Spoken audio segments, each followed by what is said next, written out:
जय हिंद साथियों, स्वागत है आप सभी का अपने YouTube चैनल एमटी एग्जाम में।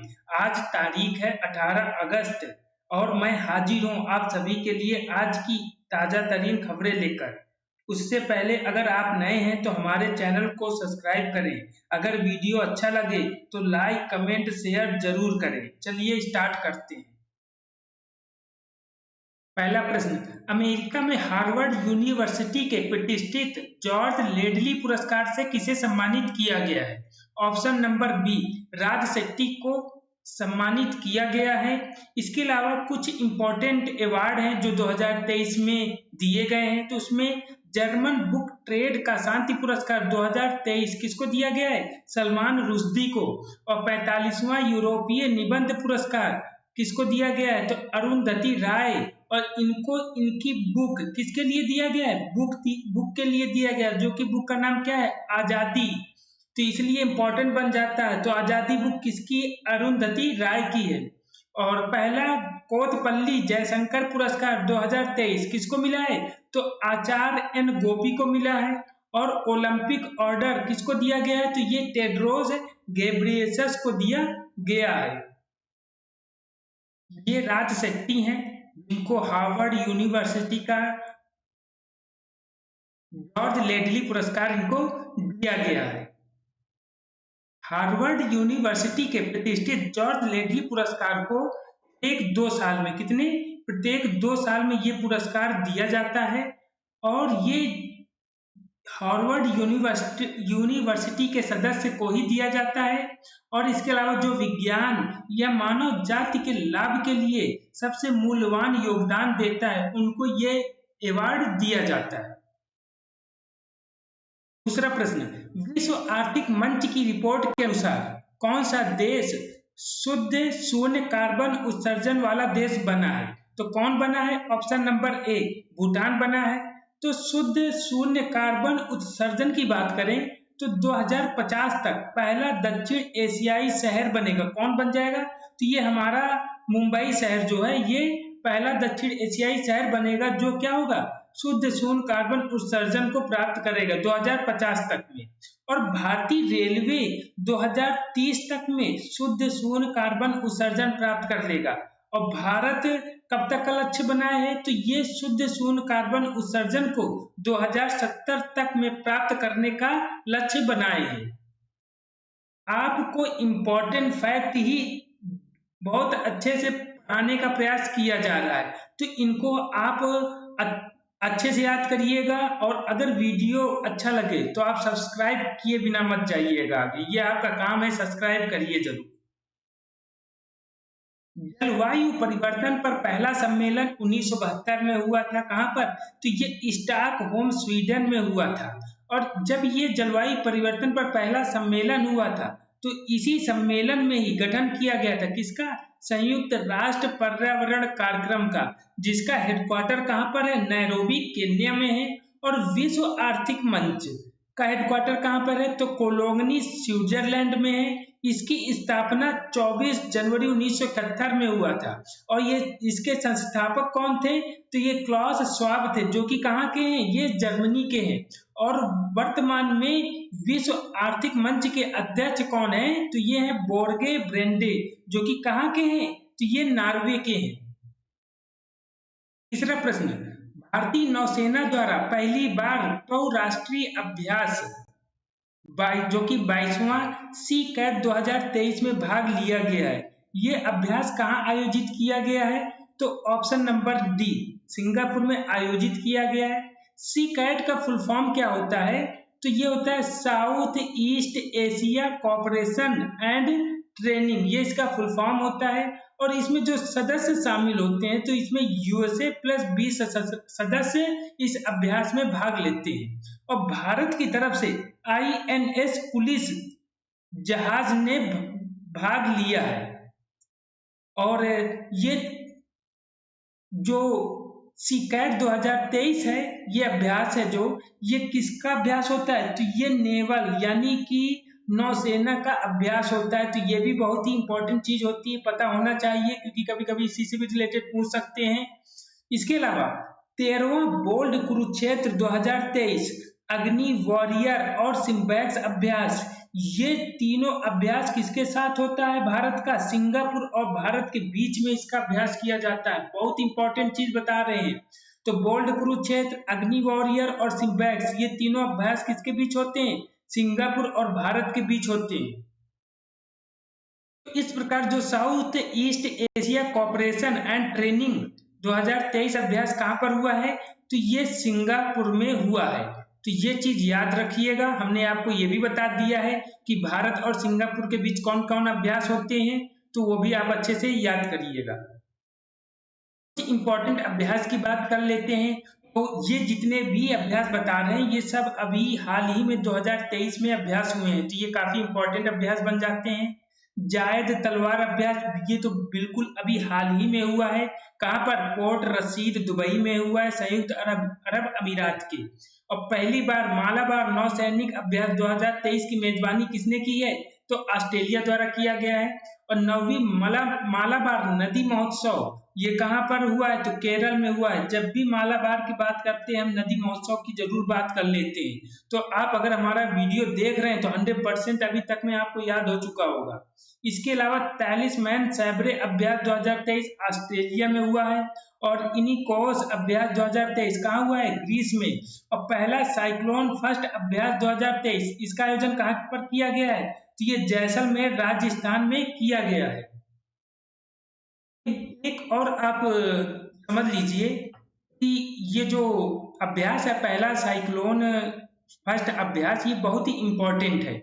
इसका इंपॉर्टेंट होने का सबसे बड़ा कारण ये है कि ये जो यहाँ पर स्वेज नहर है, कहाँ पर? जो इजिप्ट में जो स्वेज नहर है, जिससे भूमध्य सागर और लाल सागर को जोड़ता है, यहाँ के आसपास की फैसिलिटी को बढ़ाने का चीन ने बहुत प्रयास किया कि हमको ये जगह मिल जाए तो हम यहाँ पर बहुत ही अच्छे से क्या करेंगे? फैसिलिटी देंगे। और हमारा धीरे धीरे यहाँ पर क्या हो जाएगा? तो यहाँ पर काफी हम विख्यात हो जाएंगे और हमारी मजबूती हमारी सेना को मिलेगी। चीन तो वैसे भी इस तरह काम किया करता है। लेकिन जो मिस्र है, किसने? मिस्र ने क्या किया है? मिस्र ने इसको भारत को दे दिया है।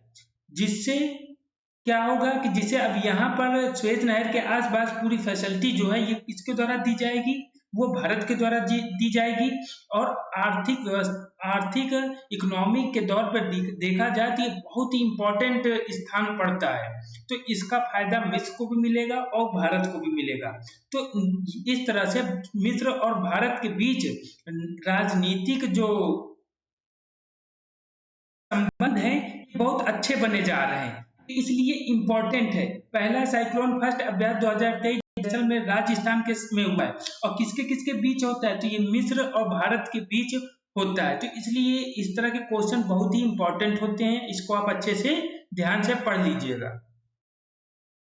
चौथा प्रश्न, फोर्थ G20 डिजिटल आर्थिक कार्य समूह और डिजिटल आर्थिक मंत्री स्तरीय बैठक का आयोजन कहाँ किया गया है?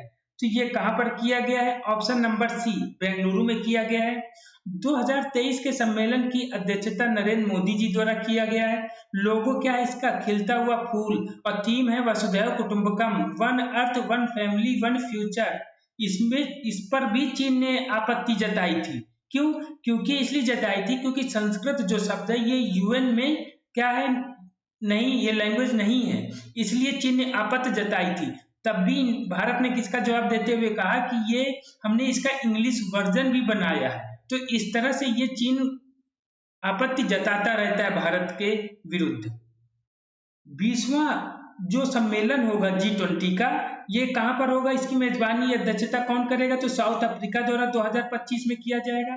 और 19वां 2024 में ब्राजील रियो डी जेनेरियो में होगा। यानी कि ये रियो डी जेनेरियो G20 सम्मेलन कहलाएगा। इस प्रकार fourth meeting digital economy working group और डिजिटल इकोनॉमिक मिनिस्टर के बीच कहां पर हुआ है? तो ये बेंगलुरु में हुआ, जो कहां पड़ता है? कर्नाटक में। और ये भी चलेगा कब से कब तक? तो ये 16 से 19 अगस्त 2023 के बीच तक चलता रहेगा। पांचवा प्रश्न, G20 फिल्म महोत्सव कहां शुरू हुआ है? Option number B, new Delhi में शुरू हुआ है। इसकी जो शुरुआत की गई है, ये पाथेर पांचाली जो फिल्म है सत्यजीत रे की, मतलब ये सत्यजीत रे द्वारा लिखी गई है। पाथेर पंचाली जो फिल्म बनी है, कहानी जो लिखी गई है वो सत्यजीत रे द्वारा लिखी गई है। तो उसी पर आधारित है पाथेर पांचाली फिल्म। इसी से ही स्टार्टिंग की गई है, किस चीज की, तो G20 फिल्म महोत्सव की। और ये पाथेर पंचाली 1995 की बंगाली भाषा की क्या है, ड्रामा फिल्म है। और ये जो है विभूति भूषण बंदोपाध्याय की उपन्यास है। 17वीं 2022 जो G20 सम्मेलन होगा ये कहाँ पर होगा, तो ये 2022 इंडोनेशिया के बाली में हुआ था। कहाँ पर, इंडोनेशिया में हुआ था। इसकी थीम इंपॉर्टेंट बन जाती है, तो रिकवर टुगेदर रिकवर स्ट्रॉन्गर, ये इसकी क्या है, थीम है। तो हमने 24 और 25 वाला ऊपर बता दिया था, पहले बता दिया है, और 2022 वाला अभी बता दिया है। 2023 वाला आपको पता ही है कि भारत में हो रहा है अभी। आप थोड़ा सा इंतजार करें, आपके लिए G20 का बहुत ही बेस्ट क्लास एक लेकर आएंगे, जिसमें आपको जो अभी तक भारत में टोटल हुए हैं उसमें जितने भी इंपॉर्टेंट फैक्ट हैं उसको बहुत ही अच्छे से बारीकी से आपको पढ़ाएंगे कि आपको अच्छे से याद हो जाएगा। आपको दूसरा वीडियो कोई देखना नहीं पड़ेगा, बस आप सब्सक्राइब करते रहिए।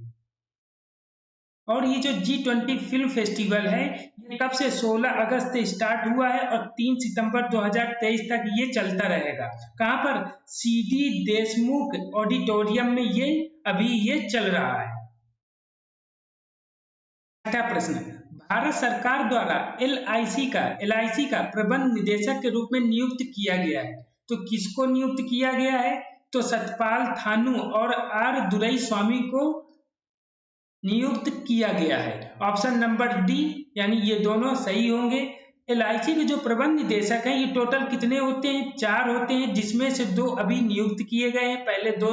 पहले से 2 नियुक्त हैं और अभी हाल ही में 2 नियुक्त किए गए हैं। LIC जो है ये लाइफ इंश्योरेंस ऑफ इंडिया, इसका फुल फॉर्म होता है। स्थापना इसकी 1 सितंबर 1956 को हुआ था 1956 एक्ट के आधार पर। हेडक्वार्टर कहाँ पर है, तो मुंबई में। और इसके वर्तमान अध्यक्ष हैं सिद्धार्थ मोहंती, इनके अध्यक्ष हैं।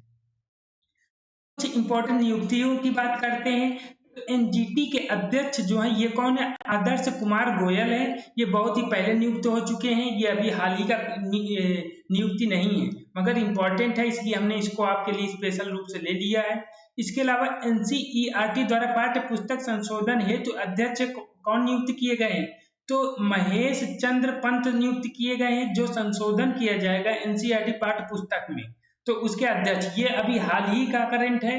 और तटरक्षक बल के अतिरिक्त महानिदेशक S रमेश बनाए गए हैं। टेस्ला कंपनी के मुख्य वित्तीय अधिकारी वैभव तनेजा, और सिंगापुर संसद में मनोनीत किए गए कौन, राज जोशुआ थॉमस। और OBC के उप वर्गीकरण की जांच ये जो की जाएगी ये किस आयोग के आधार पर की जाएगी या की जा रही है, तो ये रोहड़ी आयोग के आधार पर की जा रही है। ये जो राज जोशुआ थॉमस है, नाम तो लग रहा है सिंगापुर के ही हैं, मगर ये भारतीय मूल के हैं। क्या है, ये भारतीय मूल के हैं। 7वां प्रश्न, अन्नपूर्णा खाद्य पैकेट योजना किस राज्य में शुरू किया गया है, तो ये कहां पर शुरू किया गया है, ऑप्शन नंबर ए, राजस्थान में शुरू किया गया है।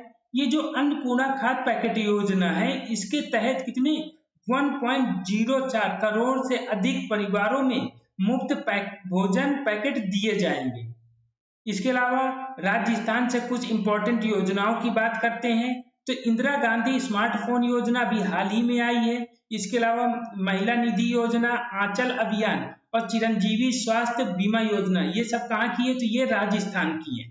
इनको आप अच्छे से याद करिएगा, जितने 4 दिए गए आप इनको याद करके ना एक्स्ट्रा याद करिए, मगर इनको याद करिए। कुछ दिन आप जब याद करते रहेंगे ऑटोमेटिक आपको लगेगा कि चलो थोड़ा कुछ जो बचा है उसको भी तैयार कर लेते हैं, तो इस तरह आपको याद हो जाएगा। बताने के लिए इसमें आपको बहुत कुछ बता सकते हैं, मगर एक्स्ट्रा इतना बताएं जितना आपको एक दिन में तैयार करने में आराम हो। क्यों, क्योंकि आपको रीजनिंग भी पढ़ना है, मैथ भी पढ़ना है, जीके में अदर चीज भी पढ़ना है, तो इसलिए इतना पढ़ाना है कि जिसे आप पर्याप्त रूप से याद कर सके और रोज जब इनको दोहराया जाएगा तो आपको रिवीजन भी हो सके। तो इस प्रकार मुख्यमंत्री निःशुल्क अन्नपूर्णा फूड पैकेट योजना है। इसमें निःशुल्क 1 किलो दाल, चीनी, नमक, खाद्य तेल 1 लीटर एवं मसाले दिए जाएंगे। 8वां प्रश्न, SBI के मुख्य आर्थिक सलाहकार कौन है, सौम्यकांति घोष के अनुसार भारत की अर्थव्यवस्था विश्व की तीसरी सबसे बड़ी अर्थव्यवस्था बन सकती है। तो ये कब तक बन सकती है? ऑप्शन नंबर सी, 2027 तक में ये बन सकती है। एसबीआई रिसर्च की जो इको रैप रिपोर्ट आई थी 2022 की, इसके अनुसार 2027-28 तक तीसरी अर्थव्यवस्था बन सकती है। आईएमएफ के अनुसार 2027-28 तक, और सीईबीआर रिपोर्ट जो आई थी उसके अनुसार 2035 तक भारत दुनिया की दूसरी सबसे बड़ी अर्थव्यवस्था बनेगा, जो ये गोल्डमैन सैक्स रिपोर्ट है इसके अनुसार। कब तक? तो 2075 तक।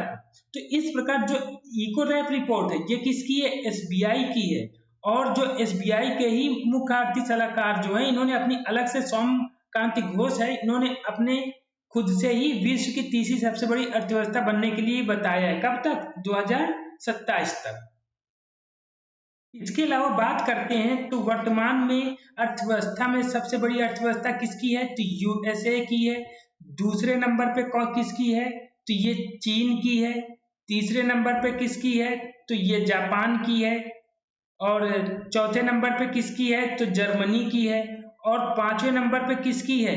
तो ये फिफ्थ नंबर पे अपना कौन सा प्यारा देश, कौन? भारत आता है। ठीक है, तो इस तरह से पहले स्थान पर कौन है? यूएसए। और पांचवें नंबर पर कौन आता है? भारत।